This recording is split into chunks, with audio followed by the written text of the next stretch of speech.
President Donald Trump wants to open the California coast to offshore drilling. I'm Valentina Saldaña, and as your Morro Bay community reporter, I looked into what this could mean for the Central Coast. According to the California State Lands Commission, the entirety of the California coast has been off limits to new oil and gas leases since 1994. But a new draft map, first reported by the Washington Post, suggests that the Trump administration is planning to propose 6 offshore lease sales between 2027 and 2030. So there are lots of potential impacts from oil drilling. Obviously, the most severe that we've seen in lots of other places is the spill. Cal Poly professor Benjamin Ruttenberg recalls the spill that happened along the Gaviota coast just 10 years ago. That released a lot of oil into the environment, and those get on birds. Birds get sick, sometimes they die.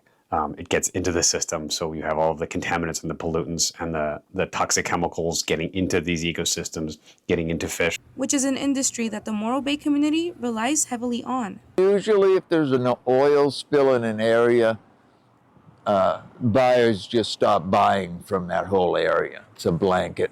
Jeremiah O'Brien, the vice president of the Morro Bay Commercial Fishermen's Organization, has fished in the area for over 45 years. He tells me that offshore drilling would interfere with the fishing industry, both out at sea and even back on land. We would definitely lose our distinction of being a fishing village and probably become an oil town.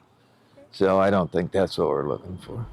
Governor Gavin Newsom spoke out on X, calling the plans dead on arrival. And Tara Gallegos, Deputy Director of Communications for the Governor's Office, tells me the plan is expensive and risky and undermines the economic stability of coastal communities. I reached out to the American Petroleum Institute, and they told me they would be happy to provide reaction once the Interior Department releases its plans. But back in June, the API was included in a joint letter with 9 other energy groups that stated production to advance America's energy dominance should be considered, and that the industry hopes to work with the administration to protect energy affordability for consumers, expand nation's energy advantage, and support American jobs.